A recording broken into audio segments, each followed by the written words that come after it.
우리는 역사상 가장 중요한 시점을 지나고 있습니다.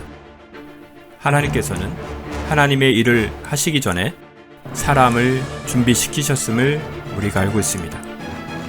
하나님 말씀은 마지막 때에 대추수, 대부흥의 때가 있다고 분명히 예언하고 있습니다. 아멘. 하나님의 말씀이 그대로 성취될 것을 믿습니다.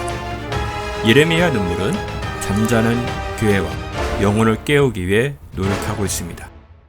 이 가슴 뛰는 일에 함께 하길 원하시는 분은 카카오 채널로 연락 주시기 바랍니다. 당신은 위대한 하나님의 사람입니다.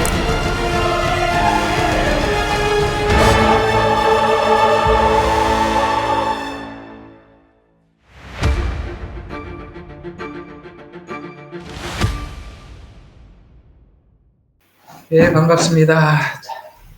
그래도 인사는 하고 합시다. 우리 같이 예배하러 온 자들입니다. 반갑습니다. 네, 주님의 이름으로 환영하고 축복합니다. 반갑습니다. 반갑습니다. 하나님께서 이스라엘 백성들에게 하나님께서 이스라엘 백성들에게 예배를 명하셨죠. 절기에 올라와서 절기를 지켜라 이렇게 부탁도 하셨고, 또 여러 가지 이스라엘 백성들을 하여금 그렇게 부탁을 하신 이유는 그 절기 때 사실 1년에 3번 올라온다는 것은 굉장히 쉬운 일이 아니고 참 어려운 일이었지만, 그것이 자기를 지키는 힘이었기 때문에 하라고 했습니다. 이스라엘 백성들이 타락할 때 보면 대부분 이 절기에 대해서 무시하고 안식일을 잘 지키지 않고 그렇게 할 때부터 그들의 신앙이 무너진 것처럼 우리가 이렇게 예배를 하나님 앞에 드릴 수 있도록, 특별히 우리 한국교회는 다른 나라에 없는 예배가 있어요. 이게 수요 예배거든요. 새벽 예배도 다른 나라 거의 없어요. 우리 한국교회가 새벽 예배, 수요 예배는 우리 조상적부터 이렇게 지켜왔던 예배인데, 정말 그것이 그나마 오늘 우리 한국교회를 지탱하고 있는 힘이라고 생각합니다. 이렇게 줌으로 들어오시는 분들도 시간이 애매한 시간일 테고, 또 시드니 사시는 분들은 이게 오시는 게 쉽지는 않아도 그냥 그렇게 사시는 것이 여러분 자신을 지키는 것이니까 그렇게 부지런히 열심히 예배에 열심을 다하시기를 바랍니다. 내가 일부러 작게 말합니다. 이렇게 왔어요. 여러분들 크게 대답하셔야죠. 굉장히 중요한 거예요. 굉장히 중요한 것 같아요. 우리가 살아보면 아주 작은 일에서 인생이 갈라지는 것 같아요. 정말 그런 것 같아요. 우리가 각자가 아마 그런 경험들이 있을 거예요. 저는 그냥 하나님 앞에 예배 지키고 살고 싶어서 대기업에 취업이 돼도 그냥 제가 안 하겠다고 그랬고 막 그랬거든요. 근데 그게 내 인생을 완전히 바꿔놓은 거예요. 아무것도 아닌 것 같지만 그냥 예배 지키기 위해서, 하나님이 기뻐하는 어떤 거를 하기 위해서 하나 결정했던 것이 우리 인생에 전혀 다른 방향으로 이렇게 전환이 돼버리더라는 거예요. 저는 사실 되게 놀란 적이 하나 있었는데요. 고등학교 다닐 때 우리 친구들이 고등부 같은 교회 안에 고등부 우리 동기들이 9명인가 10명인가 있었어요. 그래서 다들 이제 교회 어머니가 이제 집사님, 부모님이 집사님이고 뭐 그런 대부분이 그랬어요. 불신자는 저하고 한 2-3명 있었을 거예요. 다들 신자들이. 그런데 나중에 이제 이 친구들 소식을 듣고 싶어서 알아봤더니 대부분이 교회를 안 다니고 있더라고요. 나는 되게 놀랐어요. 왜 교회를 안 다니냐고 그랬더니, 그래서 저보고 도리어 의아해서 묻더라고요. 너 아직도 다니냐? 그러더라고요. 그래서, 근데 뭔 소리, 난 지금 하나님, 교회에서 설교했던 걸 난 진심으로 들었거든요. 그래서, 이거 고등학교 다닐 때 한 번씩 가보는 거지, 뭘 지금도 다니냐? 그래서, 나는 그게 너무 충격이었어요. 얘들은 취미 생활이었구나. 그 예배가, 그 말씀들이 전부 다 장난삼아 들었구나. 이렇게 다를 수가 있나 싶었습니다. 그래서 우리가 같이 있을 때는 몰라도 그저 그 친구들이 언제부터 이렇게 미끄러졌냐면 고등학교 다니고 대학 다니면서 바쁘니까 고3 때 뭐 준비해야 된다, 대학 준비해야 된다, 대학 가서는 또 무슨 일이 바쁘다, 이렇게 못 다니면서 그렇게 미끄러진 거예요. 저는 예배를 생명으로 여겼고, 그 차이예요. 그들하고 나하고 별 차이가 없어요. 그러니까 그런 거. 아무것도 아닌 것 같아도 그것 하나가 우리 인생을 완전히 갈라놓을 수 있다는 거. 아시겠죠? 이렇게 얘기하는 이유가 뭐죠? 예배 빠지지 말라는 거예요. 아셨죠? 예. 자, 시편 36편, 자, 2절부터 7절까지 우리 같이 합독하시겠습니다. 시편 36편 2절부터 7절까지 시작. 이는 그가 자기 눈으로 우쭐대기를 그의 죄악이 혐오할 만한 것으로 드러나기까지 함이라. 그의 입의 말은 죄악과 속임수니 그가 지혜롭게 되는 것과 선을 행하는 것을 그쳤도다. 그는 자기 침상에서 해악을 꾀하고 선이 아닌 길에 자신을 세우며 악을 미워하지 아니하는도다. 오 주여, 주의 자비가 하늘들에 있으며 주의 신실하심이 구름까지 닿았나이다. 주의 의는 산들 같고 주의 심판은 거대한 깊음 같으니 오 주여, 주께서는 사람과 짐승을 보호하나이다. 오 하나님이여, 주의 자유하심이 어찌 그리 고귀하신지요. 그러므로 사람의 자손들이 주의 날개 그늘 아래 피난처를 두나이다. 아멘. 자, 시편 36편을 통해서 시편 1편에서 처음 시작했던 악과 선에 대한 내용 중에서 특별히 악은 어떻게 시작되나, 이 부분을 여러분들에게 지난주에 다루었죠. 여러분, 악은 언제부터 시작된다고 그랬죠? 그렇죠. 하나님이 없다에서 시작이 된다, 이렇게 말씀을 드린 적이 있습니다. 잊어서는 안 됩니다. 우리가 인생을 살아가면서도 똑같이 하나님을 깜빡 잊어버리고 망각하는 순간 나도 모르게 죄와 타협하게 되고 쑥 들어오게 되죠. 왜냐하면 하나님을 내가 계속 의지적으로 인식하지 않으면 우리는 손쉬운 방법이 항상 내 옆에 있거든요. 요령도 생각이 나고, 그죠? 그 다음에 쉬운 방법도 생각이 나고, 그런 생각들이 많이 나는데, 그런 생각이 날 때 하나님을 생각해 보면 쉬운 방법보다는 하나님이 이렇게 하렴 저렇게 하렴 하는 이런 말씀들이 자꾸 떠올라요. 그때 자꾸 이렇게 거절하느냐 받아들이느냐에 따라서 달라지는데, 거절을 하고 자기 방법을 사용하면 지금은 잘 풀리는 것 같아도 끝에 가보면 뭘 잃어버리게 되냐면, 오늘 여기 보면은 이런 걸 선택해서 잃어버리는 것이 지혜를 잃어버리게 되고 선을 잃어버리게 되고 이런 걸 잃어버리게 된대요. 그러니까 점점 미련해진다는 거예요. 혹시 제가 한 말을 경험해 본 적이 있는 사람들 굉장히 고개 끄덕거릴 수 있거든요. 그렇죠. 이상하게 자꾸 미련해져 가요. 저기 휴대폰도 아멘이라고 그러잖아요. 전화니까 아멘. 예. 그죠? 굉장히 우둔해져 가면 이렇게 멍청해져 가지? 이런 생각이 든단 말이에요. 그런 것처럼 악의 시작은 하나님이 없다, 하나님을 잊고 그런 데서 시작된다. 반대로 선의 시작도 하나님이 계신다에서 시작한다라고 저번 시간에 말씀드렸습니다. 근데 하나님이 계시는데 두 가지, 하나님의 큰 기둥 두 가지. 하나는 하나님은 공의롭다, 하나님은 사랑이 많으시다. 이 두 가지가 무슨 일을 하는지를 보셔야 돼요. 그래서 하나님의 공의롭다라는 말을, 구약은 하나님의 공의를 설명하는데 대부분 구약 성경을 할애하죠.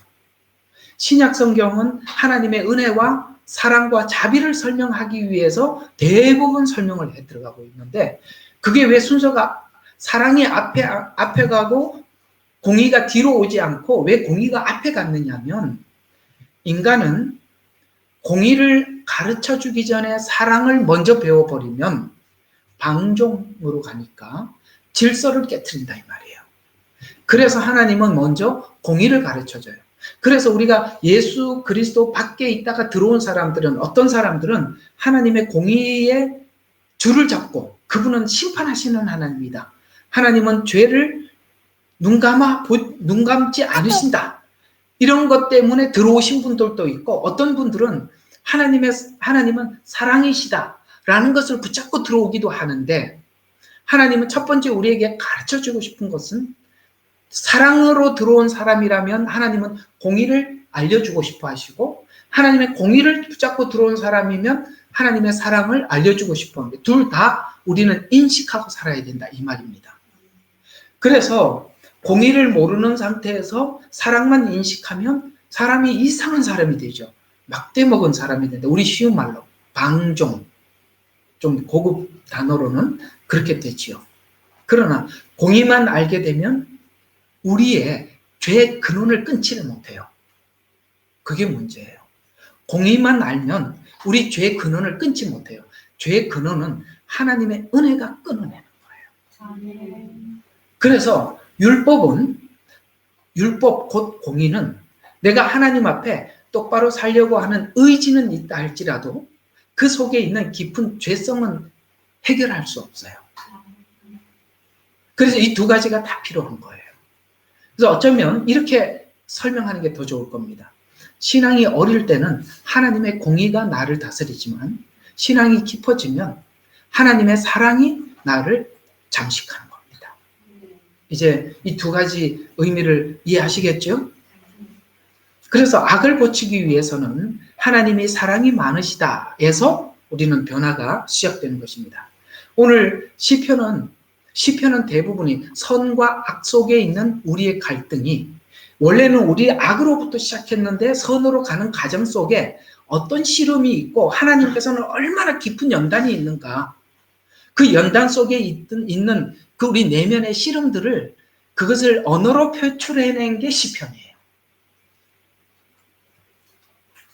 그래서 우리가 악에서 선으로 그냥 하나님께서 기계처럼 옮겨놓은 게 아니라 수많은 내 속에 실험과 시험과 전쟁을 통해서 내가 그 사랑을 구해서 이겨나가서 하나님의 승리를 내가 누리게, 맛보게. 아시겠어요? 우리가 마치 이런 거와 같죠. 수고하고 애를 써서 돈을 벌고 번 돈을 가지고 실제 쌀을 사서 그 다음에 반찬을 사서 먹을 때 얻는 기쁨. 만약에 그런 거 없이 먹으면 이 먹는 것에 대한 행복과 기쁨을 모르잖아요. 배가 고파야 배부름에 대한 포근함을 느끼듯이 하나님은 그렇게 우리가 죄와 내가 싸워 승리하도록 그래서 승리할 수 있는 조건은 충분히 주셨다. 그게 하나님이 항상 하는 얘기예요. 충분히 주셨다. 어디서 주셨냐? 십자가에서 딱 주었다. 그러니 그 은혜가 너희 속에 우리 마음속에 있는 죄성을 끊고도 남는 그런 은혜가 우리에게 주어졌다. 그러니 싸워라. 내게 도움을 청해라. 구해라. 찾으라. 두드려라. 그러는 자들에게 그것이 열리게 되고 진행되게 되고 완성하게 된다. 이렇게 우리에게 말씀하고 있는 것이죠. 그래서 시편은 처음부터 두 길, 두 해중, 두 알맹이, 껍데기 이렇게 시작했다는 거 아시죠? 시편 1편이 그 얘기입니다. 길이 두 개가 있답니다. 우리는 항상 두 길에서 선택을 해야 돼요. 오늘도 여러 번의 선택을 하고 오셨죠? 그거 없는 사람은 저 무덤에 있는 사람만 없는 거예요. 우리는 살아있는 한 매일매일 두 길 앞에서 어디를 갈 것인가. 우리는 항상 악은 내 가까이 있고 쉽게 선택을 할 수 있지만 이제 하나님을 구하는 사람들은 그런 상황에서 항상 하나님께 묻죠. 그리고 하나님께서 뭘 원하실까라고 그럴 때도 하나님이 가르쳐줘도 말을 안 들을 때가 있죠. 그리고 난 뒤에 어떤 일이 겪었는지 그래서 간증 들어보면서 들었죠. 멀리 갔더니 차량하고 이거 다 통해서 돌아와서 하는 이야기들이지 않습니까? 그래서 점점 이제 하나님 앞에 서게 되죠. 그래서 선택, 길 이렇게 표현하는 것은 선택을 의미하는 거. 또 이 세상엔 두 개의 회중이 있답니다. 하나는 악인들의 무리, 그 다음에 선인들의 무리가 있대요. 그래서 우리가 하나님을 의식하지 않으면 악인의 길을 쫓게 되고, 그 다음에 죄인의 길에 서게 되고, 오만한 자리에 그 오만까지 가버리는 거예요. 그래서 오만한 자리에 앉아서 오만해져. 오늘 여기 교만한 자는 교만하다. 이렇게 이야기해서 이게 거기까지 가는 거구나 라는 것을 우리가 알게 되죠. 여러분, 교회 다니면서 우리 모두가 여기까지 가고 싶은 사람들은 아무도 없는데 방치하면 저절로 갑니다. 굉장한 관리가 필요합니다. 자기가 자기 스스로 관리가 안 될 때는 제가 여러분들에게 좋은 방법을 하나 가르쳐 드릴게요. 자기가 자기 관리가 안 될 때는 교회에서 목사님이 시키는 대로만 해도 반 이상은 와요. 근데 그게 자기 관리가 안 될 때는 보면 그 목사님 얘기도 안 들으려고 그래요. 제가 이렇게 교회 분위기가 보이거든요. 그러면은 이렇게 하세요, 저렇게 하세요, 이렇게 하는 말들을 지혜로운 사람들은 큰 소리로 듣고 지혜롭지 못한 사람들은 아무것도 아닌 이야기를 지나가는데 그게 위험한 겁니다. 자기가 자기 스스로를 관리하지 못할 때는 그냥 교회에 하자는 대로 따라만 해도 여러분들은 현상 유지는 해요. 진짜입니다. 네, 아까 말씀드린 예배 빠지지 않고 가겠다. 하나님 앞에 구하겠다. 그래도 내가 아무리 그래도 나는 하나님 앞에 이것만큼은 하겠다라는 이 결심. 그래서 우리가 사실 평생을 가지고 가면서 우리가 몇 가지를 안 가지고 가요. 예배 빠지지 않겠다. 늘 하나님 앞에 구하면서 살겠다. 이 두 가지만 가지고 가셔도 여러분들의 생애가 그리스도 안에서 여러분 자신을 지켜나갈 수 있는 것입니다. 그래서 두 해중이 있다. 그래서 두 해중에 있으니까 우리가 자꾸 어느 해중으로 가야 돼요? 의인의 해중으로 가야죠. 우리가 점점 의를 버리고 그렇게 될 때, 의를 버리게 될 때 자꾸 우리는 악인의 회중을 따라가려고 합니다. 그래서 어떤 그런 항상 보면 교회는 두 가지 모임이 있어요. 그리고 저희 교회는 없는 걸로 알고 있는데 있으면 안 됩니다. 악인의 회중은 없어야 돼요. 그렇죠? 그 악인의 회중들은 뻔한 이야기 하죠? 무슨 이야기 할까요? 설교 비평. 그게 뭐 1번이죠. 설교 비평. 그 다음에 운영이 마음에 안 든다. 이렇게 하면 되는데, 저렇게 하면 되는데, 이런 이야기 하는 것들입니다. 그게 악인의 회중입니다. 그래서 우리는 그런 이야기가 있으면 시편 1편을 생각하면 되죠. 악인의 길을 쫓지 아니하고 죄인의 길에 서지 아니하고. 아시겠어요? 그런 이야기, 그런 곳에서는 그 이야기를 차단을 시키고 아예 그 이야기를 꺼내지 못하도록 그렇게 해야 돼요. 회중이 두 개가 있대. 우리가 겉을 보면 알 수 없는 것이 알맹이냐 껍데기는, 이 알맹이냐 껍데기냐는 환란이 와보면 아는 거죠. 그래서 바람에 나는 겨와 같도다라는 말은 중심이 없어서 이리 이야기하면 이쪽으로 휘쳐, 저렇게 얘기하면 저쪽으로 휘쳐, 이렇게 한다라는 그래서 이 시편은 이렇게 두 가지로 시작했어요. 그래서 이 시작은 악인을 만났을 때 따를 것인가 거부할 것인가에서 시작한다라고 성경은 이 시편을 계속 우리에게 지적해주고 싶은 거예요. 얘야, 그런 곳이 보이거든, 그런 생각이 들거든, 따라가지 마라. 따라가지 마라. 과감하게 돌아서라. 이렇게 얘기하고 있는 것이죠. 그래서 그 다음에 쉬운 방법, 자기 사랑, 자기 욕심. 그래서 악은 항상 옆에 있어요. 내가 쉽게 선택할 수 있죠. 하나님을 의식하지 않는 순간 나는 나도 모르게 악을 선택해 나간다. 그래서 성경은 이 악들에 대한 나열을 이렇게 쭉 디모데 전서가 그렇게 말을 하고 있죠. 돈을 사랑하는 것, 그다음에 탐욕적인 것, 정욕적인 것, 이런 것들이 악을 계속 생산하는, 그야말로 우리로 말하면은 원자력 발전소와 같아서 그건 끊어지지 않아. 이건 에너지예요. 끊임없이 악을 생산하는 에너지들이에요. 그러니까 이것과 싸워야 하는 거예요. 이것이 바로 악의 온상이에요. 그래서 부하려고 하는 사람들은 뭐라고요? 끝까지 계속 시험이 밀려올 수밖에. 탐욕이 있는 사람, 정욕이 있는 사람, 끝까지 그것을 우리가 할 수밖에 없죠. 그런 어떤 악의 시험을 받을 수밖에 없어요. 하나님의 공의와 하나님의 사랑의 성품을 알 때, 그분을 더 알아갈 때 이 문제를 해결해 갈 수 있다. 그래서 하나님의 공의는 악을 의지적으로 거부하여도 자발적으로 거부하는 것까지 부르는. 그래서 공의는 그까지밖에 못해요. 자발적으로 거부하는 것은 못해줘요. 하지 말라 그래서 안 한다. 이거 외에는 못하. 그 이상 넘어가지 못해요. 그러나 하나님의 사랑은 악을 자발적으로 거부하게 만드는 것입니다. 따라서 악은 선으로 위장하여 악이 침투할 수 있으므로 악을 발견하고 제어하기 위해서는 도움을 받아야 한다. 도움을 받아야 한다. 여러분, 우리 의지로는 악을 끊어낼 수 없어요. 그래서 그 악을 끊어내기 위해서는 우리가 몸부림치면서 그 십자가의 은혜가 더 깊게 비춰달라고 하나님 앞에 구하셔야 돼요.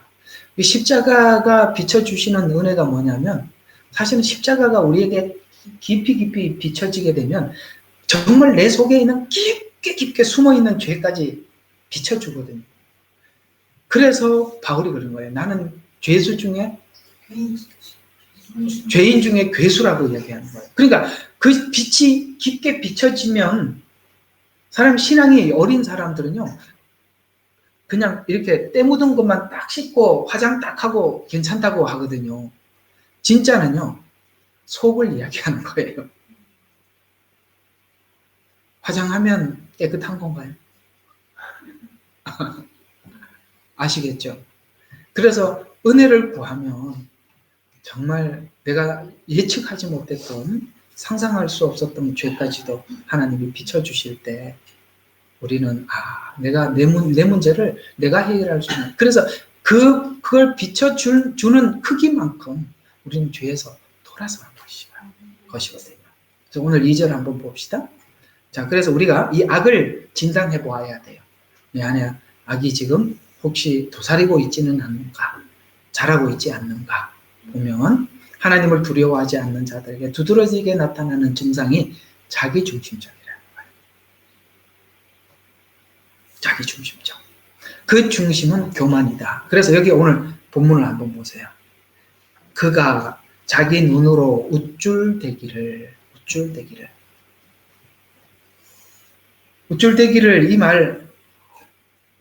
이 말씀을 현대어로 풀어주면 공주병, 왕자병이 들어있다. 이렇게.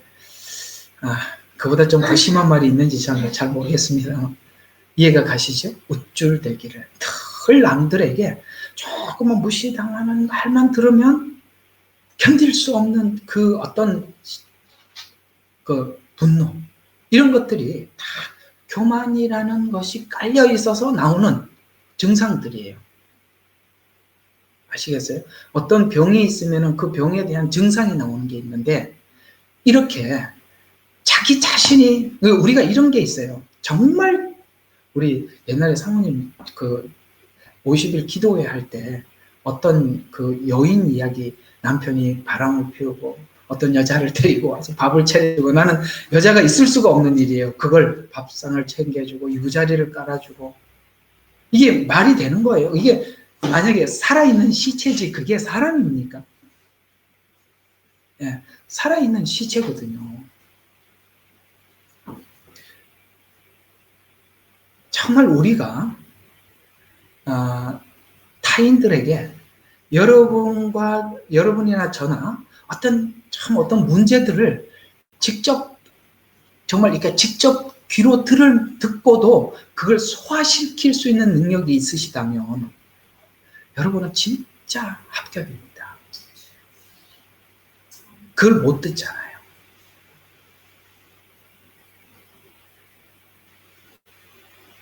그 얘기예요. 우쭐대려고 하는 마음이 여전히 있기 때문에 그런 거예요.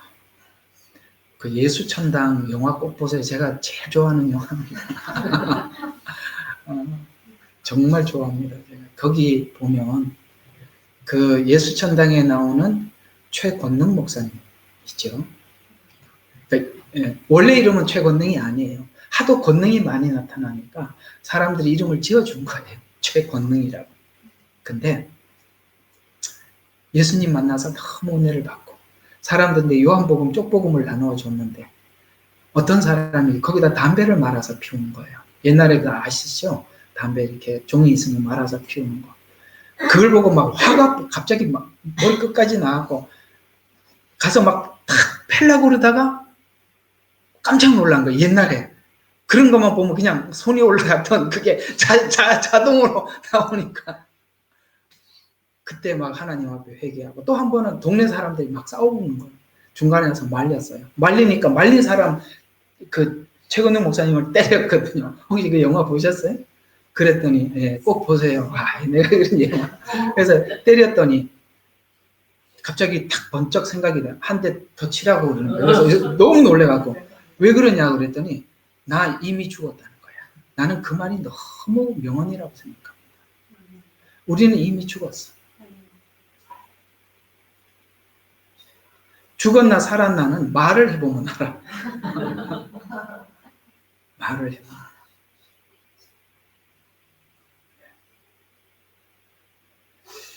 정말 죽는 게 얼마나 좋은지 몰라요. 정말 자유스럽거든요. 한 죽어보세요. 진짜 편합니다. 근데 살아있으면요, 너무 고통스러워요.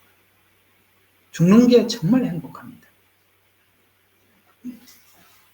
그래서 여러분의 이름이 뭐 예를 들면 송이면 송죽자 아직 서죽자 이런 거 있잖아요. 이죽자, 최죽자 뭐 이런 거. 그래서 이름을 앞에다 붙이면 신죽자 좋습니다. 죽는 게 참 좋아요. 그래서 죽은 사람은 참 행복해요. 살아있으면 늘 경쟁자가 생겨요. 늘 시기심이 생겨요. 죽고 나면 그렇게 좋아요. 같이 죽읍시다. 한번 때려볼까? 자, 그래서 이 우쭐댄다는 이 말은 이 자연인이 가지고 있는 교만과 자랑. 그러니까 사람들이 인생을 살아가면서 당신이 일평생 뭘 하고 싶으냐라고 물어보면 전부 다 대부분이 뭐냐면은 뭐 돈 갖고 싶어, 돈 많이 가지고, 좋은 집 가지고, 좋은 차 가지고, 좋은 음식 먹고, 좋은 뭐 이런 거 생각하거든요.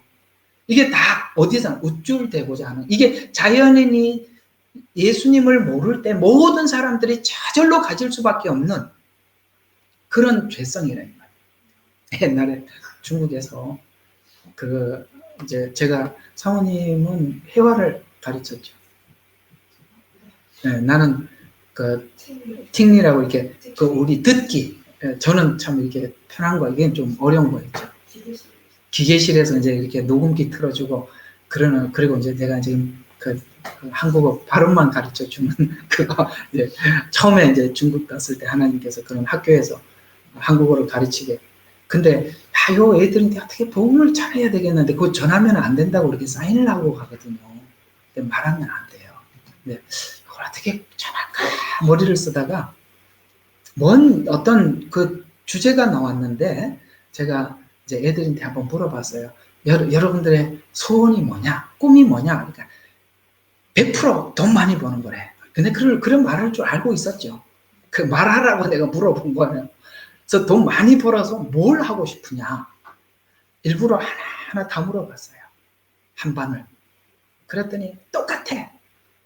남자 이놈들은 이쁜 여자하고 결혼한다는 게 들어가 있고 여성들은 다 똑같은 말. 좋은 집, 좋은 차, 뭐 이렇게. 그게 뭐냐면 정욕과 소유욕이에요. 남성에게는 이게 문제고 여성에게는 소유욕이 문제거든요.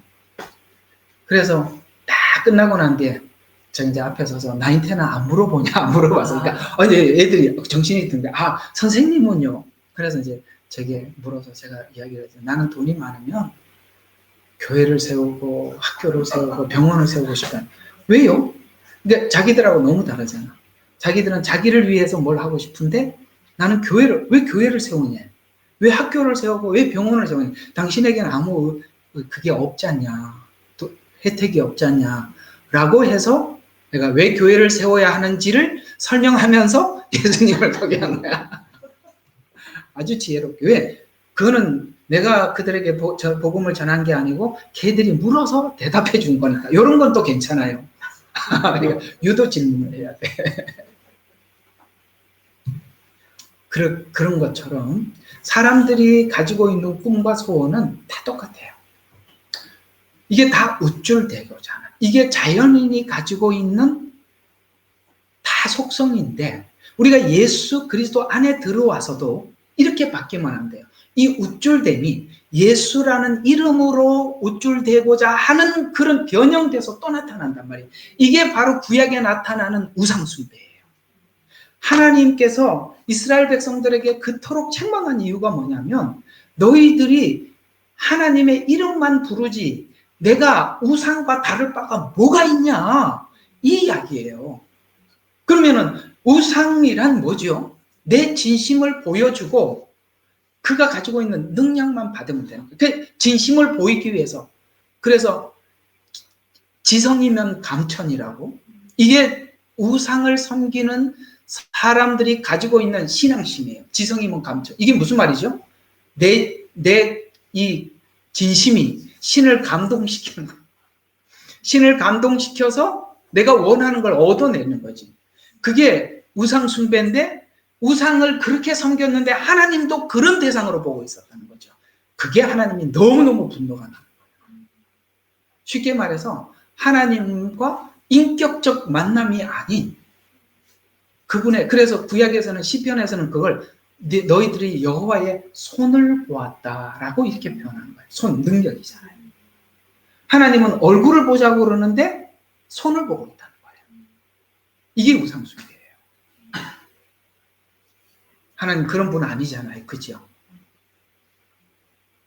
그래서 이 우쭐대고자 하는 이것이 예수님 안에 들어와서도 변형된 모습으로 나타나. 그래서 이게 바로 기복신앙이라고 하는 거예요.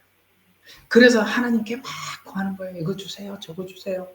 그래서 내가 옛날에 실력이 없어서 내 능력이 없었는데 하나님께서는 저를 조금만 도와주면 제가 이런 사람이라는 것을 하나님께도 보여주고 사람에게도 보이겠다는 거지.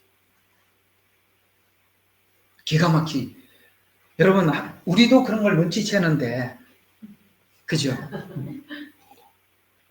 하나님이 그걸 그렇게 기도하는 거 보고 얼마나 기가 막히겠어요.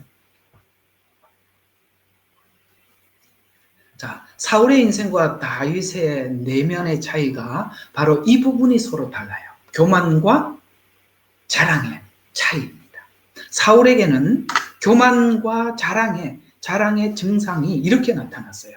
아까 말씀드린 것처럼 남에게 우쭐대고자 하는 것들이 다른 형태로 실제 나타날 때는 질투, 비교, 시기 이런 걸로 나타나는 거예요.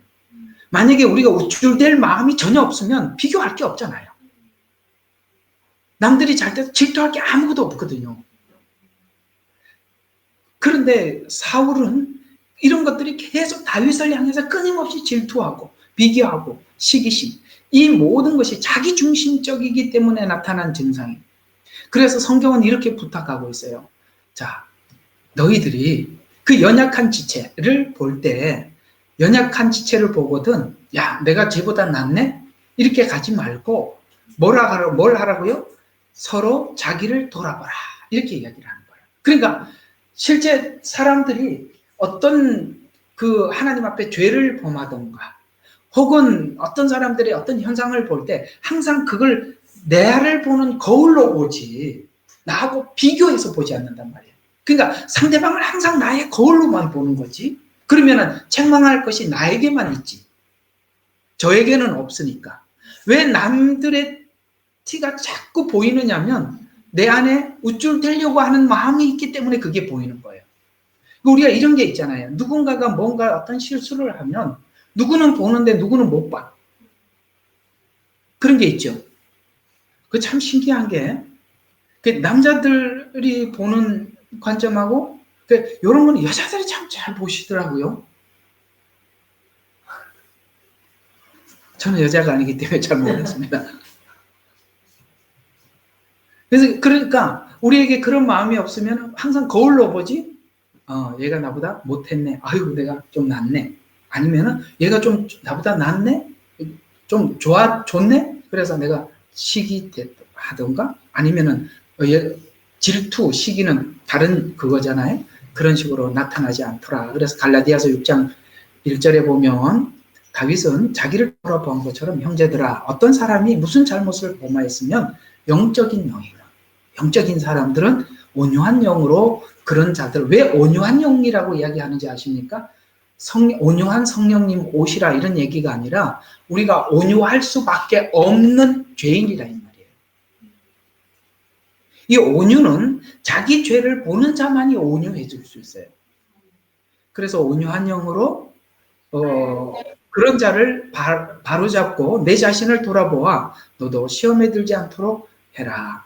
그래서 자기 눈으로 우쭐대기를, 자, 모든 기준을 자기 기준으로, 그리고 우쭐대는 기준으로 세상을 관찰하는데 원어를 보면 그 눈빛은 지나치게 의기양양하고 자신감입니다.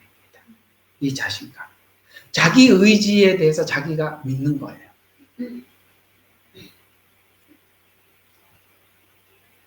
이 말도 알아들으시죠? 자기 의지에 대해서 자기를 오랫동안 이렇게 젊었을 때는 자기 의지에 대해서 자기가 많이 믿는데, 그러니까 참 이 그리스도인들 중에서도 안타까운 사람이 뭐냐면 자기 의지에 대한 자기 믿음이 나중에 늙어서 힘이 빠져야 아유 나는 나를 못 믿구나 이렇게 가는 건 참 시간이 너무 걸리지 않아요? 자기 의지에 대한 자신감이 넘치면 하나님을 의지하지 않습니다. 모세가 40세 때는 자기 의지에 대한 자신감이 너무나도 충만했어요. 그렇죠? 그래서 자기 동족을 돌아볼 마음은 있어요. 이게 문제예요. 자기 의지가 자기 자신에 대한 자신감은 충만하고 그 다음에 상대방을 돌아볼 의지가 충만하면 둘의 만남은 사람 죽이는 거예요. 무서운 겁니다. 이게 얼마나 무서운지 아세요? 그러니까 모세가 할 수 있었던 게 뭐밖에 없어요. 사람 죽이고 감추는 것밖에 못했던 거예요. 난 너 사랑한다는 거예요. 사랑하기 때문에 자기가 하여튼 자기가 할 수 있는 방법은 다 하는 거예요. 남은 너무 힘들고 불편하죠.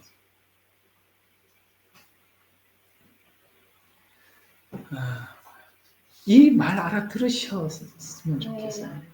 네. 아주 그 자기 방법이 충만한 사람들이 있어요. 그 사람이 오면 무서워요. 막 뒤로 막 물러나죠. 이런 것들이죠. 그러면서도 남을 향한 진실함, 자기는 진실하다고 착각하죠. 하나님께서 어디로? 광야로 보내버리죠.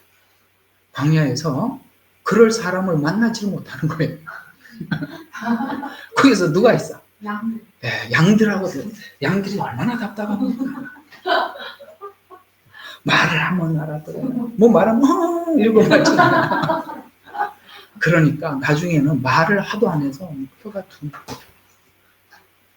그래서 나중에 하나님 모세야 그랬더니 내가 누구간데 40세 때 불러들으면 모세야 그러면 하는 저밖에 없었던 거 아시죠? 이렇게 갔을 텐데 그죠? 80세 때 부르니까 내가 누구간데 누구에게 가며 옛날에는 누구한테 가는지 알았거든요. 완전히 정체성을 잃어버려요. 그러면 40년 동안 뭘 했을까요? 하나님만 바라보는 훈련한 거예요. 그랬더니 모세는 하나님만 바라보는 훈련을 받고 하나님만 바라보고 이스라엘 백성들을 광야를 지나오게 리더십을 발휘할 수 있었던 거예요. 만약에 궁중에서 배웠던 실력으로 그 백성들을 했더라면 아마 거의 반 죽였을 거예요. 그 중간에 반역이 얼마나 많았어요. 그러면 사람들 편 나누고 싸우게 만들고 아마 그 40년 광야 생활하면서 이스라엘 백성들 서로 싸워서 다 죽었을 거예요. 그런 겁니다. 죽은 사람이 하나님의 일을 할 수 있는 거예요. 살아서 하는 게 아니에요. 주의 일은 죽어서 하는 거라니까.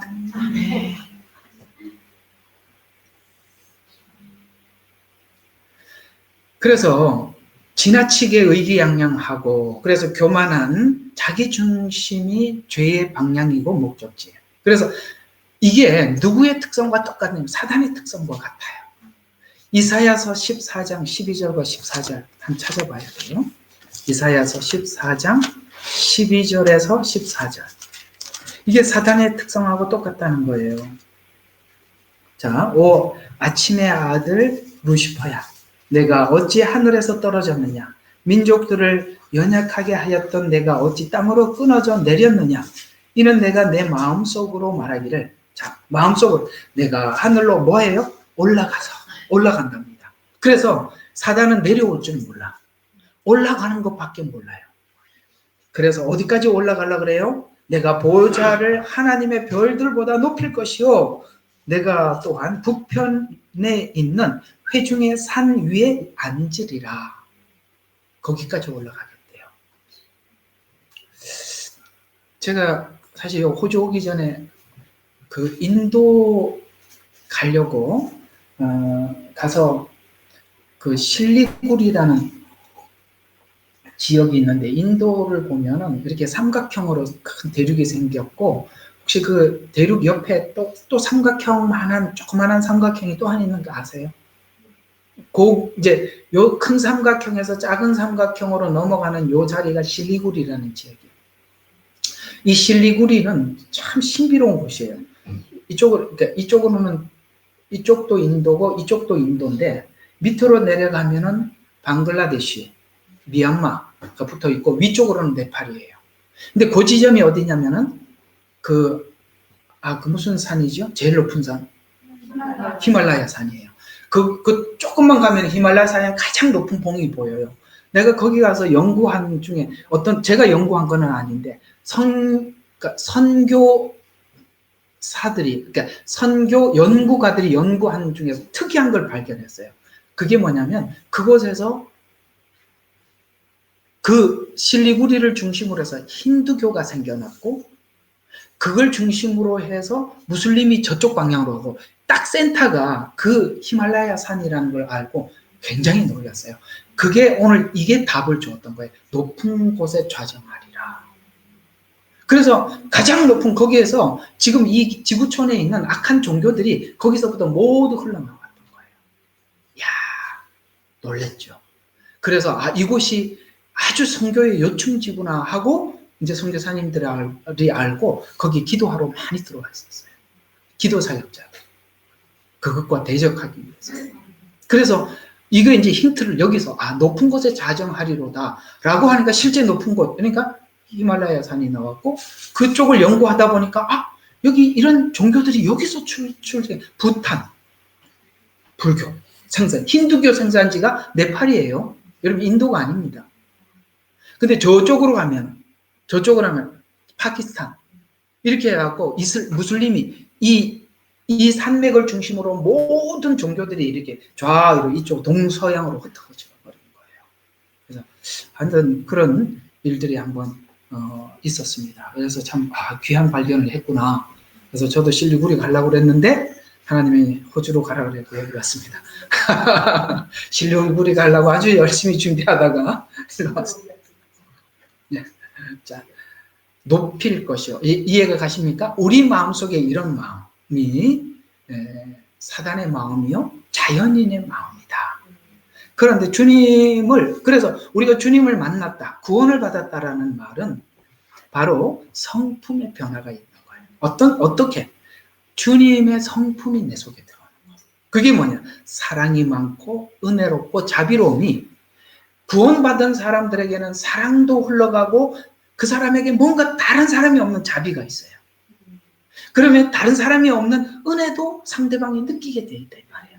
왜? 우리에게 이 성품은 감출 수가 없는 거예요.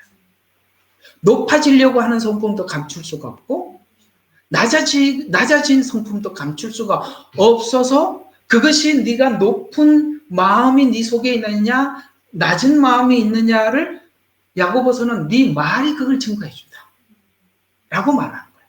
그래서 남에게 낮추어서 말하는 것 같으면서도 교만이 있고,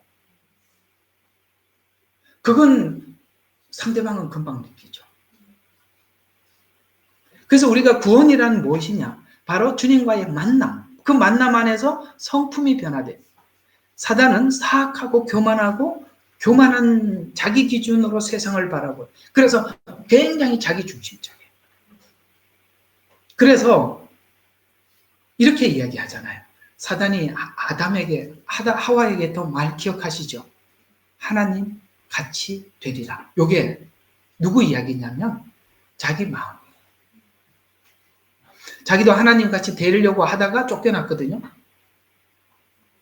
그래서 인간도 하나님께 쫓겨나게 하려고 하나님 같이 되리라. 그래서 또 아담이 먹었죠. 하와도 먹었죠. 아담과 하와가 먹은 사건을 보면 그래서 하와가 먼저 미혹을 당했다라고 말을 하는데 여기에 조금 나타나 있는 나름 정리된 부분은 왜 아담에게 찾아가지 않고 하와에게 찾아갔을까? 그것도 좀 여러분들 알고 싶은 부분이죠. 아담한테 가서 이야기 안 하고 하와에게 말을 했을까? 아까 말씀했던 것처럼 여성들이 가지고 있는 약점들이 있어요. 그걸 여러분들이 인정을 하셔야 돼요. 소유욕이에요. 항상 그게 문제예요. 그 소유욕 때문에 질투, 시기 이런 것들이 계속 연달아 나오는 거예요. 이상하게 시기와 질투가 내 인생의 모든 에너지를 투자하게 만들어. 옛날에 어떤 우리 한국의 어떤 영화 감독이 질투는 나의 힘 이런 거 혹시 아세요? 네. 그런 제목이 너무, 나 영화는 못 봤어요. 제목을 너무 멋지게 달아서 기억하고 있습니다. 그 남성들이 가지고 있는 약점이 있어요. 이게 정욕이에요. 이건 서로가 인정을 하고 들어가야 되는 거예요. 그 소유욕 때문에 소유욕, 하나님 같이 되리라 이런 소유욕 때문에 그걸 먹었던 거예요. 근데 참 내가 우리 송현 형제 참 감사한 게 다 그래도 이게 없으면 나 혼자 남자잖아. 너무 감사해요. 진짜 이거 진짜 성진이 정말 성진이 우리 상욱이 나 진짜 우리 회식 한 번씩 해야 돼. 네. 네. 이상하게 이 남자들은 여자들이 하라는 대로 또 해요.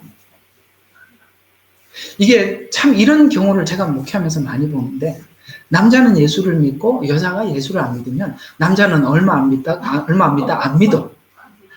얼마 안 가다가 그런 경우가 너무 많아. 그런데요 여자는 결국 전도하고 말더라고요. 야, 나 진짜 이 여성의 위대함은 나는 그게 정말 위대한 것 같아요. 근데 남자들은 금방 무너져요. 그 왜 그런지 그거 하다 보면 끝이 없으니까 거기까지만 합시다. 그래서 이 하나님 같이 되리라라는 이런 말이 그래서 이사야서 14장 12절과 14절 올라가 보좌를 높여 하나님 같이 되리라 이런 사악한 이런 말들은 전부 다 이 말 자체가 하나님을 완전히 무시하는 말들이죠. 자, 그건 쉽게 말해서 오늘 이 시편에서 말하는 말처럼 하나님을 두려워하지 않는 것에서부터 시작되는 이런 달콤한 유혹을 우리가 그 얘기를 들었을 때 아 이거는 하나님을 무시하는 말이구나. 이거는 하나님을 높이는 그걸 분별할 수 있어야 돼요. 이게 누구 말인지. 그래서 우리가 나름 하나님 어떤 마음이 오더라도 그것이 하나님을 높이는 결과적으로 이렇게 따져봐야 돼요. 하나님을 높이는 그게 분별이 안 서걸랑 행동하지 말고 그냥 기다려야 돼요. 움직이지 말고. 하나님은 우리에게 주신 어떤 마음들을 두세 사람의 입을 통해서나 증인을 통해서 확증하고 난 뒤에 움직이게 하시는 거예요. 왜냐하면 홀로 받는 거는 너무나 그래서 예언은 예언의 제재를 받는 거예요. 오케이? 나에게 주는 것이 전부가 아니라 그것이 또 누군가를 통해서 컨펌을 반드시 받아야 돼요. 조심하셔야 돼요. 그런 것들이. 우리는 이것이 어떻게 돼서 어떤 결과를 가져오게 될지 그 과정을 잘 몰라요. 그래서 참 조심해야 되는 것입니다. 야, 3절은 좀 해야지. 한 절 하기에는 너무 그렇죠. 자, 약해지면, 우리가 악해지면 하나님을 아는 지혜에서 멀어져 간다. 아까 이제 서두에서 말씀드렸던 그 얘기예요. 하나님을 아는 지혜에서 멀어지면 이상하게 뭐가 자꾸 이런 게 찾아오면은, 아, 이게 내가 지금 병들었구나, 이래 생각하면 돼요. 내가 이게 회개할 것이 별로 없네. 회개할 것이 생각이 안 나. 그러면 우리는 병들어가고 있는 것입니다. 그게 바로 지혜에서 멀어지는 거거든요. 그래서 회개에 이르지 못하게 되며 구원에 이르지 못하게, 이것이 바로 교만의 마지막 종착역. 그래서 올라가 그러다가 낭떠러지에 떨어지는 거예요. 주님을 영접하지 못하는 사람들은 이런 과정을 밟아가는 것입니다. 참고해 볼 만한 내용들을 몇 가지 살펴보면, 지혜와 선에서 교만에 속고 나면 두 가지가 없어진, 지혜와 선이 없어진다. 반대로 주님 앞에 돌아와서 찾을 수 있는 것은 지혜와 선이 회복된다. 그러니까 내 안에 지혜가 생기고 그 다음에 선한 마음이 내 속에 자꾸 생겨나면 지금 하나님과 가까이 가고 있는 거고, 이렇게 여러분 스스로가 이렇게 진단해 볼 수가 있다, 이 말이에요. 그의 말은 죄와 속임수니 그가 지혜롭게 되는 것과 선을 행하는 것이 그쳤도다 라고 오늘 본문은 말하고 있어요. 그의 지혜는 악한 계획만 난무할 뿐이다. 그래서 하나님을 마음에 두지 않으면 악행을 구상해낸다. 잠언서 9장 10절에 보면 하나님을 경외하는 것이 지혜의 근본이요. 아시겠죠? 하나님을 경외하면 할수록 지혜가 생겨요. 그 다음에 거룩한 자를 아는 것을 명철이라. 아시겠어요? 하나님 앞에 이렇게 하면 참 지혜로워져요. 유대인들은 굉장히 지혜롭잖아요. 왜냐하면 그들은 성경을 그렇게, 그들이 뭐 예수님은 버렸을지 몰라도 성경은 그렇게 하기 때문에 그들은 정말 세계에 누구보다 지혜로운 민족이지 않습니까?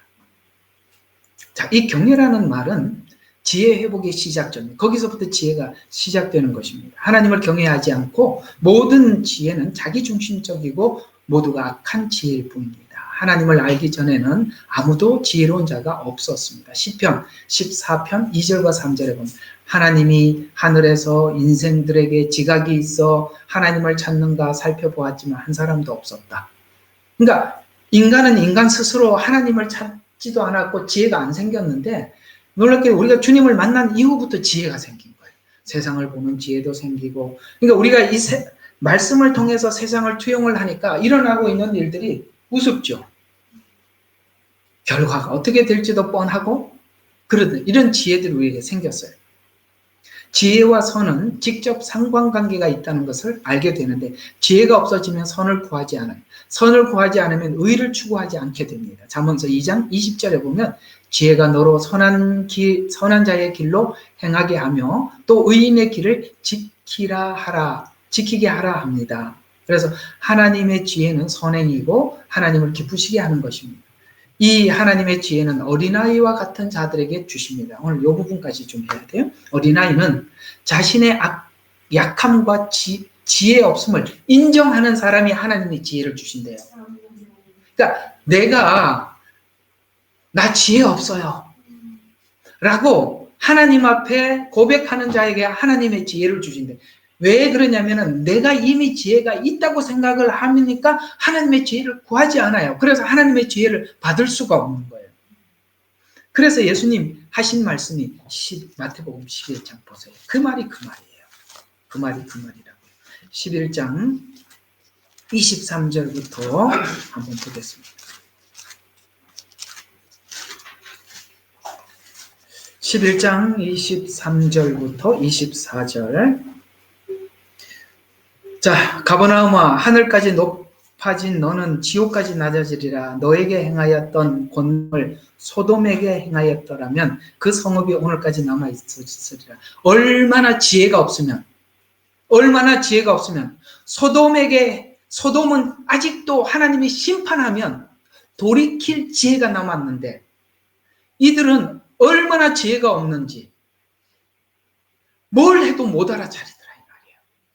차라리 이 권능을 소돔에게 행하였더라면, 성경이 그런 말, 이방에게 행하였더라면, 이런 말을 하잖아요. 벌써 그들이 돌아왔을 텐데 너희가 이렇게 지혜가 없어.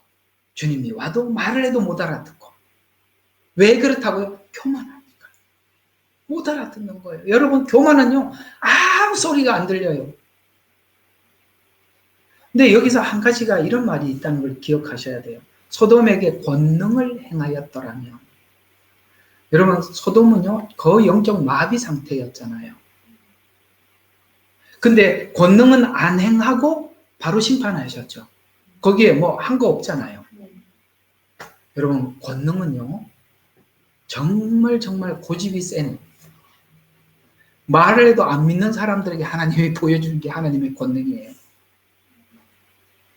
보지 않고 믿는 자가 복되다는 말은 그는 그 정도 해도 믿는데 뭔가를 확 보여주지 않으면 못 믿으니까 보여주는 거예요. 그래서 보지 않고 믿는 자가 복이 있도다. 이렇게 말씀하신 거예요. 자, 그 다음 절 계속 한번 봐요. 24절. 그러나 내가 너희에게 말하노니 심판날에 소돔 땅이 너희보다 견디기 쉬우리라. 그때 예수께서 대답하여 말씀하시기를 이제 하나님께 이렇게 하늘과 땅의 주제이신 아버지여, 이런 일들은 지혜롭고 슬기로운 자들에게 숨기시고. 여기 말하는 지혜와 슬기는 무슨 지혜 슬기죠? 하나님이 말하는 지혜와 슬기가 아니라 자기 지혜, 자기 슬기, 높아진 자들, 그를 얘기하는 겁니다. 숨기시고 어린아이들에게 나타내심을 감사합니다. 여러분, 이 어린아이라는 말, 도대체 이게 무슨 말이냐? 뭐 순진한, 뭐 천진한, 그 얘기는 아닙니다. 그 자기가 생각하는 순진하고 천진난만한 일이죠. 그건 다른 의미가 좀 이따 설명해 드릴게요. 계속. 그러하옵나이다. 아버지께서는 그렇게 하시는 것이 아버지가 보시기에 선합니다. 내 아버지께서 모든 것을 내게 주셨으니 아버지 외에는 아들을 아는 사람이 없고 또 아들 외에는 아버지를 아는 자가 아무도 없습니다. 라고 하면서, 자, 어린아이 같은 자들이 수고하고 무거운 짐진 자들아 다 내게로 오라, 나는 너희를 쉬게 하리라, 이 말을 누구만 알아들었어요? 어린아이 같이 낮아진 자들만 이 말이 들리더라는 거예요. 근데 이 바리새인들과 서기관들은요, 정말 율법의 짐부터 시작해서 수많은 수고의 짐과 무거운 짐은 두 가지. 하나는 뭐냐면 율법의 짐이기도 하지만 죄의 짐이기도 하고요, 사망의 짐, 이런 것을 다 이야기하는 것입니다. 그걸 잔뜩 지고 있는데 자기가 지고 있는 줄 몰라. 근데 어린아이 같은 자들은 이 말을 하니까, 수고하고 무거운 짐 진 자들아, 그러니까 말을 하니까 여기다 맡기면 되는구나 하고 그냥 와서 맡기는 거예요. 어린아이들. 여기서 말하는 이 어린아이라는 말의 뜻은 무엇이냐면, 여기서 말하는 어린아이 이런 뜻입니다. 나는 아는 게 없어요. 당신이 가르쳐 주셔야만 합니다. 라는 이런 겸손함을 이야기하는 거예요. 우리 애들 키워보면 한참 배울 때 이런 말이 있잖아요. 정말 귀찮게 할 때가 있어요. 그죠? 이거는 왜 그래? 이거는 뭐요? 왜? 이거 대답해주기 시작하면 진짜 잠도 못 자죠? 그 이야기를 하는 겁니다. 얘는 자기 스스로 아는 게 아무것도 없다니까요. 그래서 다 물어야 돼요. 이런 자들에게 하나님 은혜를 주신다는 말이에요. 그래, 가르쳐 주려고 그러면 저 벌써 아는데요? 이러면 가르쳐 줄 게 없잖아요. 목사님 말하지 마세요. 저는 그렇게 생각 안 하는데요? 이러면 이제 뭘 가르쳐줘? 그러세요. 그래가지고 어떡하겠습니까? 요 말이 한 번 더 나옵니다. 고린도전서 1장입니다. 고린도전서 1장 18, 19절. 여기가 오늘 마지막 성경 구절이 되겠습니다. 고린도전서 1장 18, 19절. 빨리 안 찾아지는, 이거 찾은 사람 좀 읽어봐 주세요. 1장 18, 19절. 십자가를 전파하는 것이 멸망하는 자들에게는 어리석은 것이지만 구원을 받은 우리에게는 하나님의 능력이다. 기록되기를 내가 지혜 있는 자들의 지혜를 멸하고 총명한 자들의 명철을 없애리라. 아멘. 아까 지혜롭고 슬기로운 사람들 감췄다는 말 여기 똑같이 등장하고 있죠. 그래서 어린아이 같은 자들에게 복음이 능력이에요. 수고하고 무거운 짐진 자들은 그러니까 제일 먼저 갖다 맡기죠. 자, 20절과 21절. 자, 복음을 방해하는 것은 세상 지혜라고 이야기합니다. 자, 20절과 21절. 지혜 있는 자가 어디 있느냐? 학자가 어디 있느냐? 이건 세상의 지혜를 이야기하는 겁니다. 세상의 변론가가 어디냐? 하나님께서 이 세상의 지혜를 어리석게 만드는 것이 아니냐? 하나님의 지혜에 있어서. 이게 왜 무슨 말이냐면 인간이 가지고 있는 지혜로 하나님이 태초에 천지를 창조했습니다. 그러면 평생 연구해야 돼요. 그죠? 우리는 믿어. 우리는 1장 1절을 바로 지나가는데 이 사람은 죽을 때까지 해결이 안 돼요. 이해가 가죠? 믿음의 방해물이 지혜다 이 말이에요. 자, 그 다음에 22절과 23절. 유대인들과 헬라인들에게 서로 간에 유대인은 유대인대로 이 장벽이 있었고 헬라인은 헬라인대로 장벽이 있었어요. 이게 무너져야 되는데 항상 그게 있어요. 자, 뭐가 있는지 한번 봐요. 22절. 유대인들은 표적을 구하고 헬라인들은 지혜를 찾지만. 이게 문제예요. 그러니까 유대인들은 표적을 구한다는 것은 그 천년 왕국 때 다스릴 메시아 같은 그 메시아를 와서 표적으로 나라를 세우라는 거예요. 그러니 초림 예수님이 그걸 하러 오신 분이 아니지 않습니까? 그러니까 못 보는 거죠. 헬라인은 자꾸 성경에서 도덕을 찾고 지혜를 찾으려고 그래요. 그 당시에 철학적 관점에서 자꾸 성경을 이해하려고 그래요. 이게 지금 현대 교회의 문제라 이 말이에요.